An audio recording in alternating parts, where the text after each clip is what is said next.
विक्रम र वेटलका कहानीहरू भारतमा लोकप्रिय छन्। उनी वास्तविक राजा हुन् वा काल्पनिक, पौराणिक भन्ने झन रहस्यमय छ।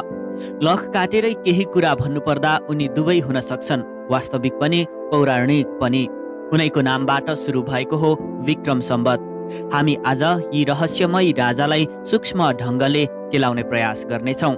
विकिपेडियामा यसबारे खोज्दा राजा विक्रम आदित्यको कालखण्ड 102 BC देखि सन् 15 सम्म थियो भनिएको छ भने त्यही वाक्यमा उनी भारतको उज्जैनका पौराणिक राजा हुन् र उनी उनको बहादुरी, साहस र विवेकका कारण प्रसिद्ध थिए पनि भनिएको छ। यहाँ इतिहास कहाँबाट सकिन्छ र पुराण कथा कहाँबाट सुरु हुन्छ भनेर हामी मध्ये जो कोही पनि अल्मलिन्छौँ। 56 BCबाट विक्रम कालखण्ड सुरु भएको हो भन्ने इतिहास हामीले मान्दै आइरहेका छौँ। यो सालमा राजा विक्रम आदित्यले उज्जैनमा हमला गर्न आएका मध्य एसियालीका शाकाहरूमाथि विजय प्राप्त गरेका थिए। विक्रम सम्वतको क्यालेन्डर विशेष गरी भारतको उत्तरी, पश्चिमी र नेपालमा नै प्रख्यात छ। यो हाम्रो औपचारिक सम्वत पनि हो। यो तिथिमा आधारित क्यालेन्डर अर्थात् पात्रो चैत्र महिनामा पूर्ण चन्द्रमा उदाउँदा नयाँ वर्ष सुरु हुन्छ। सन् 1978 देखि भारतले शाका क्यालेन्डरलाई औपचारिकता दिँदै आएको भए पनि नेपाल सरकारले भने विक्रम सम्वतलाई नै आधिकारिक मान्दै आएको छ। विक्रम आदित्यका विवरणहरू कथा सारित सागरमा विशेष रूपमा पाइने गरेको छ। कश्मीरी पण्डित सोमादेव भट्टले सनको 12औं शताब्दीमा संस्कृतमा उनको व्याख्या गरेका थिए। इतिहासमा कश्मीरका राजा अनन्त देवकी रानी सूर्यमतीको मनोरञ्जनको लागि यो कथा लेखिएको भनिएको छ। 18वटा किताबहरूमा 350 कथा, 124 भाग, 21,000 गद्य तथा पद्य लेखिएको यसलाई भारतीय कथाको सबैभन्दा ठुलो सङ्ग्रह पनि मानिन्छ। कथा सारित सागरमा राजा विक्रम आदित्यको बारेमा लेखिएका उनका कथा तथा विवरणहरू उनको कालखण्डको 1200 वर्षपछि लेखिएको हो। यसकारण पनि यसमा कुन वास्तविक इतिहास, कुन पौराणिक वा काल्पनिक कथा हुन् भनेर छुट्याउनु मुस्किल काम हो। हुनसक्छ यसमा इतिहास र कथा दुवै मिश्रित छन्। विक्रम वेटलका केही कथाहरूमा पनि उनको व्याख्या पाइन्छ। कथा सारित सागरका अनुसार विक्रम आदित्य परामरा वंशका राजा महेन्द्र आदित्यका छोरा थिए, तर इतिहासमा परामराको औचित्य सन् 800बाट सुरु भएको पाइन्छ। परामरा वंशका भोजा एकलाई यस वंशका मुख्य शासक मानिन्छ भने यसको राजधानी हालको धारानगरलाई रहेको बताइन्छ। कथा सारित सागरका यी कथा र इतिहासले यहाँनिर मेल खाँदैन, तर फेरि यही सङ्ग्रहमा भएको वेटलका कथाहरूसँग भने पहिलो शताब्दीका वास्तविक विक्रम आदित्यसँग मेल खान्छन्। भविष्य पुराणमा विक्रम आदित्यको बारेमा धेरै कुराहरू लेखिएका छन्। यसलाई 18 पुराण मध्येको एक पुराण मानिन्छ र येशू ख्रीष्टको जन्म हुनु अघि वा सन् सुरु हुनु अगावै व्यासले यी पुराणहरू लेखेको मानिन्छ।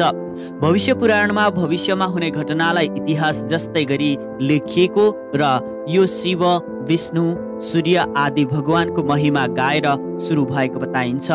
यो पुराणले येशू ख्रीष्ट, मोहम्मद, संस्कृतको पतन, चन्द्रगुप्ता, अशोक, चैतन्य, अकबर, जयचन्द्र, बेलायती साम्राज्यवाद, हिटलर आदिको बारेमा रहस्यमय तरिकाले लेखेको बताइन्छ। यी सब घटनाहरू पहिल्यै नै घटे जसरी वर्णन यसमा गरिएको छ। भविष्य पुराणका अनुसार विक्रम आदित्य गन्धर्वसेनका छोरा र भगवान इन्द्रका नाति थिए। एक दिन अप्सरा मोहिनी भगवान शिवलाई भेट्न कैलाशकूटतर्फ जाँदै गर्दा विक्रमका पिता गन्धर्व सेनले ती अप्सराको बाटो छेकिदिन्छन्। यो देखेर रिसले मुरमुरिएका इन्द्रले आफ्नै छोरालाई गधामा परिणत गरिदिन्छन्। पिताको यो हाल हुँदा विक्रम आदित्य 5 वर्षका मात्र हुन्छन्, तर उनमा सानैदेखि असाधारण क्षमता र ज्ञान थियो। उनका जेठा दाजु भारतुहारीले सिंहासनबाट पदत्याग गरेपछि विक्रम आदित्यले राज्यासन गर्न पाउँदछन्। राजा विक्रम न्याय, बहादुरी, विवेक, साहस, दयालुपन र उदारपनका लागि प्रख्यात भएको यसमा लेखिएको छ।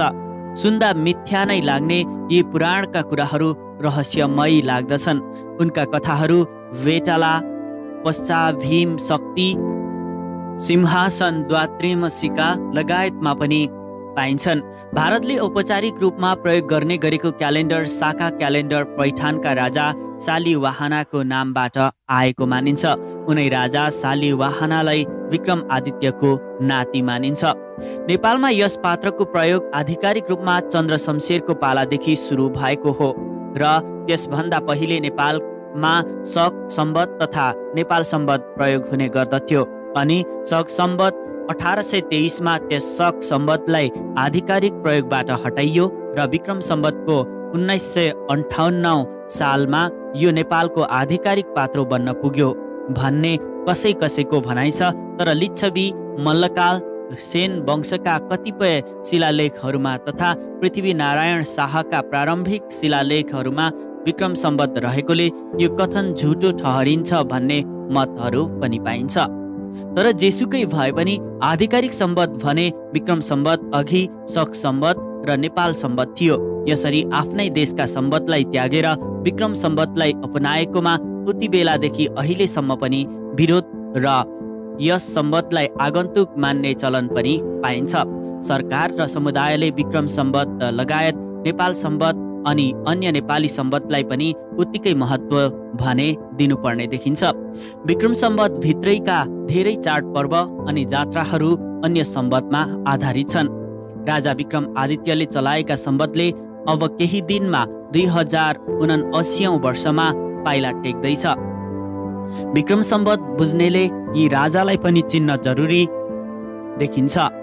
राजा विक्रम आदित्यको बारेमा मेक्काको काबामा पनि केही कुराहरू कुँदिएको भेटाइएको बताइन्छ। विक्रम आदित्यलाई पछि भारतका शासकहरूले उपनामको रूपमा प्रयोग गरेको पनि पाइएको छ। जस्तै चन्द्रगुप्ता विक्रम आदित्य, हेमचन्द्र विक्रम आदित्य आदि। उनको बारेमा तथ्यहरू फेला पर्न मुस्किल जस्तै नै छ। इतिहासमा स्थान बनाए पनि मिथ्याले भरिएका कथाहरूकै कारण उनी रहस्यमय बन्न पुगेका हुन्।